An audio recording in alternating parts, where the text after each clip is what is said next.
दोस्तों आज की इस वीडियो में हम पॉलिटी से संबंधित मोस्ट इम्पोर्टेंट क्वेश्चंस को पढ़ेंगे जो आपके सभी एग्जाम के लिए काफ़ी ज़्यादा महत्वपूर्ण रहने वाले हैं। और मैंने आपके लिए सभी क्वेश्चन सेलेक्टेड और इम्पोर्टेंट लिए हैं, साथ ही पिछली परीक्षाओं में पूछे हुए प्रश्नों को भी मैंने लिया है।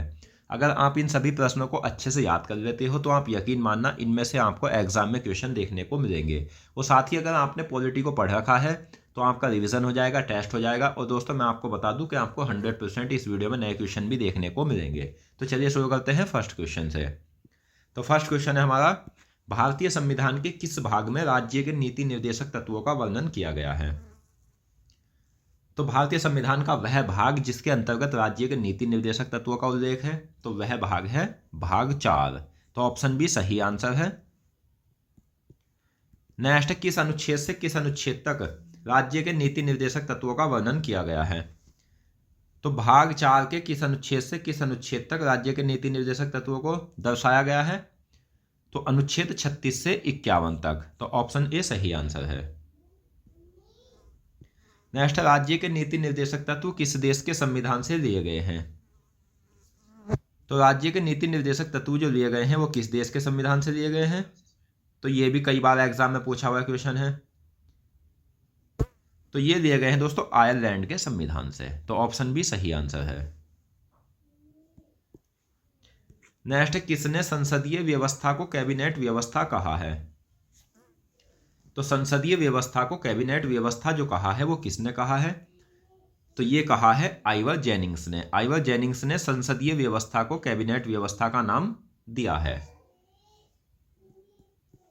और दोस्तों मैं आपको ये भी बता देता हूँ, अगर आप सभी क्लासों को जो मैं आपको डेली पढ़ाऊंगा अगर अच्छे से अटेंड करते हो या इन सभी प्रश्नों को अपने पास लिख लेते हो तो आपको कोई किताब भी लेने की आवश्यकता नहीं होगी, क्योंकि मैंने जो प्रश्न लिए हैं सभी चैप्टर्स से लिए हैं और सभी चैप्टर्स से संपूर्ण अध्ययन करके, कई किताबों का अध्ययन करके प्रश्नों को लिया है।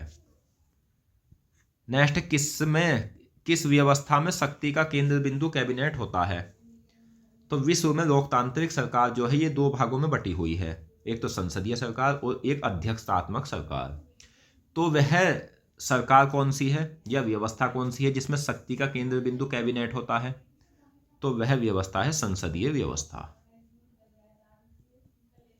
नेक्स्ट, किसे उत्तरदायी सरकार भी कहा जाता है? तो उत्तरदायी सरकार जो कहा जाता है वो संसदीय सरकार को कहा जाता है।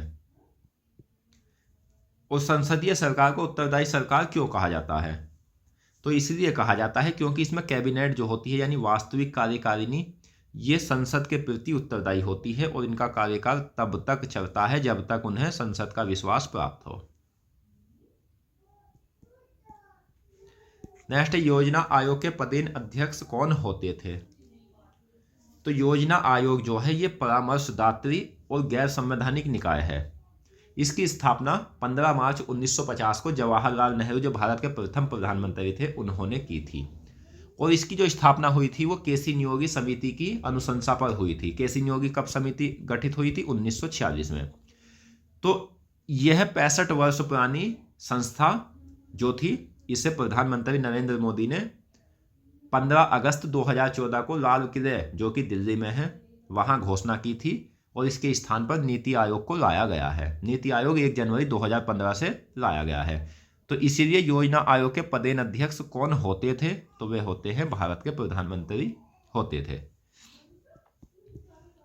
नेक्स्ट, योजना आयोग के अध्यक्ष के अलावा इस आयोग में कुल कितने सदस्य शामिल होते थे? तो योजना आयोग में एक तो अध्यक्ष होता है और उसके अलावा एक उपाध्यक्ष, 3 अंशकालिक और 3 पूर्णकालिक सदस्य शामिल होते थे। नेक्स्ट, किस दौरान भारतीय संघ संघात्मक से एकात्मक हो जाता है? तो भारतीय संघ जो है दोस्तों वो क्या है? संघात्मक है। लेकिन एक समय ऐसा भी आता है जिस समय भारतीय संघ संघात्मक से एकात्मक हो जाता है। तो वह समय कौन सा है? तो वह समय है आपातकाल के दौरान। और आपातकाल को भाग 18 में दर्शाया गया है और अनुच्छेद 352 से 360 तक दर्शाया गया है। भारतीय संविधान में आपात उपबंध किस देश के संविधान से लिए गए हैं? तो भारतीय संविधान में आपात उपबंध की अगर हम बात करें तो ये किस देश के संविधान से लिए गए हैं? तो ये लिए गए हैं जर्मनी के देश संविधान से। नेक्स्ट, भारत की वास्तविक शक्ति, शासन की वास्तविक शक्ति किसके हाथ में होती है? तो शासन की वास्तविक शक्ति जो होती है वो है प्रधानमंत्री के हाथों में।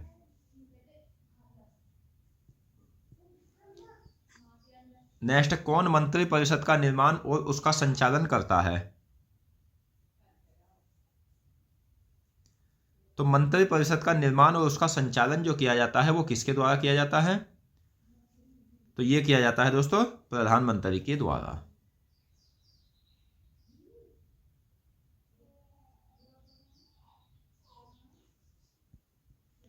नेक्स्ट, लॉर्ड मार्ले ने किसे कैबिनेट रूपी मेहराब की आधारशिला यानी मंत्री परिषद की नींव का पत्थर कहा है? तो लॉर्ड मार्ले ने किसे कहा है? तो ये कहा है प्रधानमंत्री जी को। अब प्रधानमंत्री को क्यों कहा है? क्योंकि प्रधानमंत्री को कैबिनेट रूपी मेहराब की आधारशिला ये तो लॉर्ड मार्ले ने कहा है, और ये इसलिए कहा है दोस्तों कि प्रधानमंत्री को कैबिनेट रूप की जो आधारशिला कहा गया है, जिस समय प्रधानमंत्री पद से त्यागपत्र दे देता है या उसकी मृत्यु हो जाती है तो उसी समय मंत्रिपरिषद का अस्तित्व समाप्त हो जाता है। तो इसीलिए लॉर्ड मार्ले ने प्रधानमंत्री को कैबिनेट रूपी मेहराब की आधारशिला कहा है। केंद्र सरकार का विधायी अंग होता है।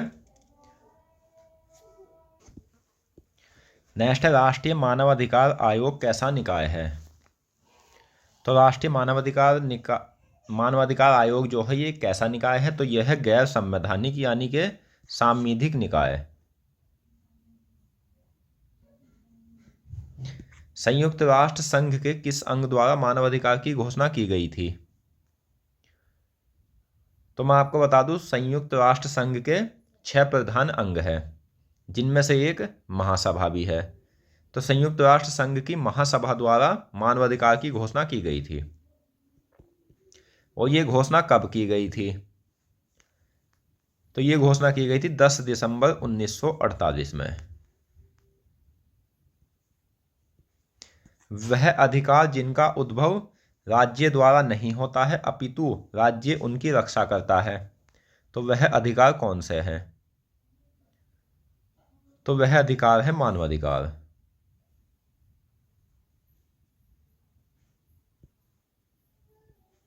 नेक्स्ट, मानव व्यक्तित्व के नैसर्गिक विकास, नैतिक एवं आत्मोन्नति में सहायक अधिकार को क्या कहा जाता है?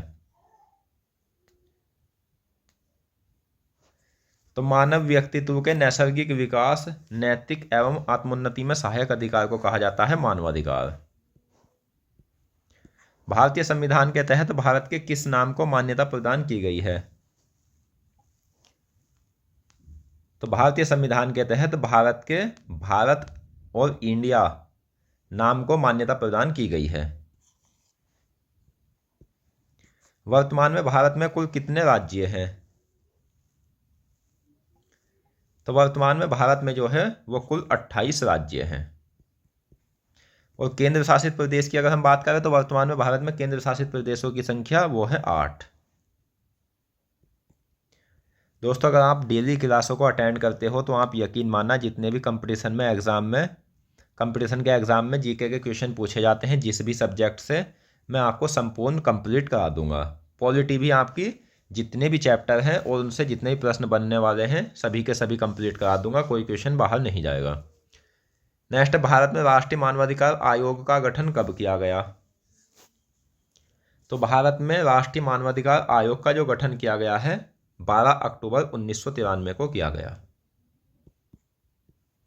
राष्ट्रीय मानवाधिकार आयोग कैसा निकाय है? तो ये मैंने अभी आपको बताया, गैर संवैधानिक, सांविधिक या विधिक संस्था। राष्ट्रीय मानवाधिकार आयोग का गठन किस अधिनियम के तहत हुआ? तो राष्ट्रीय मानवाधिकार आयोग का गठन राष्ट्रीय मानवाधिकार संरक्षण अधिनियम 1993 के तहत हुआ। राष्ट्रीय मानवाधिकार आयोग का प्रधान कार्यालय कहाँ स्थित है?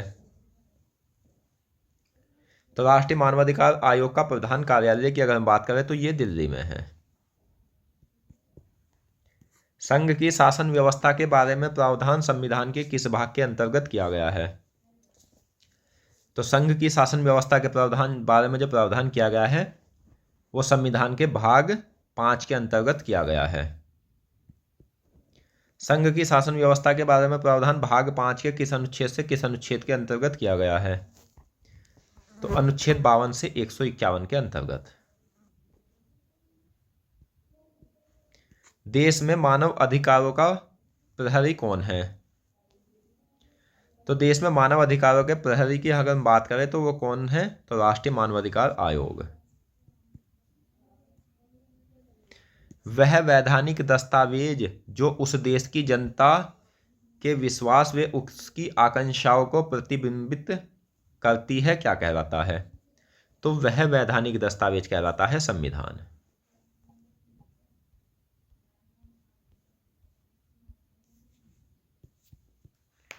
मूल अधिकार व्यक्ति और राज्य के बीच सामंजस्य स्थापित कर राष्ट्रीय एकता और शक्ति में वृद्धि करते हैं। यह कथन किसका है? तो यह कथन है एम.वी. पायले का। मूल अधिकार का सर्वप्रथम विकास कहाँ हुआ था? तो मूल अधिकार के सर्वप्रथम विकास की अगर हम बात करें तो मूल अधिकार का सर्वप्रथम विकास हुआ था ब्रिटेन में। ब्रिटेन में मूल अधिकार का सर्वप्रथम विकास हुआ था। मूल अधिकार संबंधी प्रथम लिखित दस्तावेज क्या था? तो मूल अधिकार संबंधी प्रथम लिखित दस्तावेज है अधिकार पत्र, जिसे मैग्ना कार्टा भी कहा जाता है। मूल अधिकार संबंधी प्रथम लिखित दस्तावेज अधिकार पत्र किसके द्वारा हस्ताक्षर किया गया था? तो यह हस्ताक्षर किया गया था सम्राट जॉन के द्वारा। मूल अधिकार संबंधी प्रथम लिखित दस्तावेज अधिकार पत्र पर कब हस्ताक्षर किए गए थे? तो सम्राट जॉन ने जो हस्ताक्षर किए थे वो 1215 में किए थे। राज्यों की शासन व्यवस्था के बारे में प्रावधान संविधान के किस भाग के अंतर्गत किया गया है? तो राज्यों की शासन व्यवस्था के बारे में प्रावधान किया गया है संविधान के भाग 6 के अंतर्गत। और किस अनुच्छेद से किस अनुच्छेद तक किया गया है? तो अनुच्छेद 152 से 237 तक। नेक्स्ट, राज्यों का संविधान किस भाग को कहा जाता है? तो राज्यों का संविधान जो कहा जाता है वो संविधान के भाग 6 को कहा जाता है। भारतीय शासन प्रणाली का तीसरा आधार स्तंभ क्या है? तो भारतीय शासन प्रणाली का तीसरा आधार स्तंभ है न्यायपालिका। भारत की शासन प्रणाली कैसी है? तो भारत की शासन प्रणाली की अगर हम बात करें तो भारत की शासन प्रणाली है संघीय। और भारत की न्यायपालिका कैसी है? तो भारत की न्यायपालिका एकीकृत है। अब इस एकीकृत का मतलब क्या है? तो भारत में न्यायपालिका एकीकृत है, इसका मतलब है कि पूरे देश के लिए एक ही सर्वोच्च न्यायालय है। भारतीय न्यायपालिका का संगठन किस आकृति का है? तो भारतीय न्यायपालिका का संगठन जो है वो शंकु की आकृति का है। केसी नियोगी समिति का गठन कब हुआ था? तो केसी नियोगी समिति का गठन हुआ था 1946 में। योजना आयोग का गठन कब हुआ था? तो इस क्वेश्चन का सही आंसर है 15 मार्च 1950 को योजना आयोग का गठन हुआ था। और किसने किया था? जवाहरलाल नेहरू ने। योजना आयोग कैसा निकाय है? तो योजना आयोग गैर संवैधानिक तथा परामर्शदात्री निकाय है। केंद्र शासित प्रदेशों की शासन व्यवस्था के बारे में प्रावधान संविधान के किस भाग के अंतर्गत किया गया है? तो भाग 8 के अंतर्गत किया गया है। और किस अनुच्छेद से किस अनुच्छेद तक किया गया है? तो 239 से 242 तक। नेक्स्ट, संसदीय शासन प्रणाली में सर्वाधिक महत्वपूर्ण पद किसका होता है? तो संसदीय शासन प्रणाली में सर्वाधिक महत्वपूर्ण पद होता है प्रधानमंत्री का। और बात करें नाम मात्र के पद की तो नाम मात्र का पद होता है राष्ट्रपति का। संसदीय व्यवस्था में वास्तविक कार्यकारी शक्तियां किसमें निहित है? तो संसदीय व्यवस्था में वास्तविक कार्यकारी शक्ति जो है वो प्रधानमंत्री में निहित है। किस अनुच्छेद में राज्य शब्द को परिभाषित किया गया है? तो अनुच्छेद 152 के तहत राज्य शब्द को परिभाषित किया गया है। लेकिन अनुच्छेद 152 में कौन सा राज्य नहीं आता है, यानी राज्य शब्द के अंतर्गत कौन सा राज्य नहीं आता है? तो सही आंसर है जम्मू कश्मीर। नेक्स्ट, भारत में राज्य का प्रमुख कौन होता है? तो यहां दोस्तों बात हुई है भारत में, तो भारत में राज्य का प्रमुख होता है राष्ट्रपति। और सरकार का प्रमुख होता है भारत में कौन? तो भारत में सरकार का प्रमुख होता है प्रधानमंत्री। संविधान के किस भाग के अंतर्गत आपातकालीन उपबंधों का प्रावधान किया गया है? तो संविधान का वह भाग जिसके अंतर्गत आपातकालीन उपबंधों का प्रावधान किया गया है, तो भाग 18। और भाग 18 के किस अनुच्छेद से किस अनुच्छेद तक आपातकालीन उपबंधों का प्रावधान किया गया है, तो अनुच्छेद 352 से 360 तक।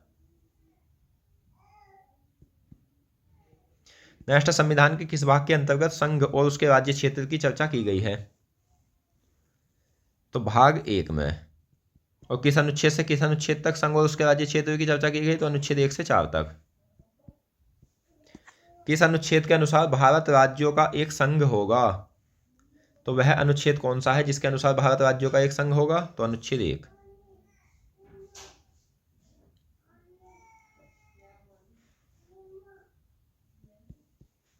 किस अनुच्छेद के अनुसार भारत का नाम इंडिया और भारत दोनों स्वीकार किया गया, तो अनुच्छेद 1 के अनुसार। और आपको यह भी याद रखना है कि भारतीय परिसंघ राज्यों के साथ समझौते का परिणाम नहीं है, अतः राज्यों को संघ से अलग होने का कोई अधिकार नहीं है। लेकिन प्रशासनिक सुविधा के लिए देश को राज्यों में बांटा जा सकता है, किंतु कोई राज्य स्वतंत्र नहीं हो सकता, क्योंकि पूरा देश एक अखंड इकाई है। भारतीय संविधान का ढांचा कैसा है,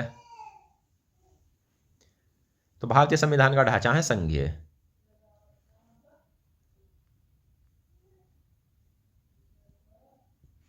नेक्स्ट है, अनुच्छेद 1 के अनुसार भारतीय क्षेत्र को कितनी श्रेणियों में बांटा गया है,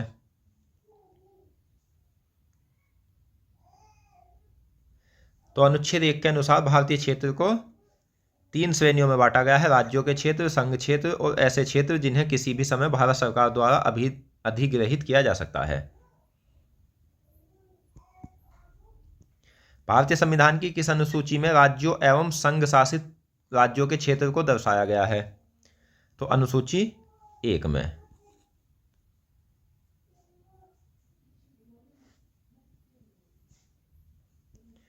विश्व में लोकतांत्रिक सरकार किन प्रकार में वर्गीकृत है, तो विश्व में लोकतांत्रिक सरकार संसदीय सरकार और अध्यक्षात्मक सरकार इन दोनों रूपों में वर्गीकृत है। भारत में किस प्रकार की लोकतांत्रिक सरकार है, तो भारत में संसदीय सरकार है। सरकार की संसदीय व्यवस्था में कार्यपालिका अपनी नीतियों एवं कार्यों के लिए किसके प्रति उत्तरदायी होती है, तो ये होती है विधायिका के प्रति। वह शासन व्यवस्था जिसके अंतर्गत कार्यपालिका अपनी नीतियों एवं कार्यों के लिए विधायिका के प्रति उत्तरदायी नहीं होती है, क्या कहलाती है, तो वह कहलाती है अध्यक्षात्मक शासन व्यवस्था। किसे कैबिनेट सरकार या उत्तरदायी सरकार अथवा सरकार का वेस्टमिंस्टर स्वरूप भी कहा जाता है, तो संसदीय सरकार को कैबिनेट सरकार, उत्तरदायी सरकार अथवा सरकार का वेस्टमिंस्टर स्वरूप भी कहा जाता है। ब्रिटेन, जापान, कनाडा और भारत में किस प्रकार की शासन व्यवस्था को अपनाया गया है, तो ब्रिटेन, जापान, कनाडा और भारत में संसदीय सरकार को अपनाया गया है। किस प्रकार की शासन व्यवस्था को गैर उत्तरदायी, गैर संसदीय या निश्चित कार्यकारी व्यवस्था भी कहा जाता है, तो ये कहलाती है अध्यक्षात्मक सरकार।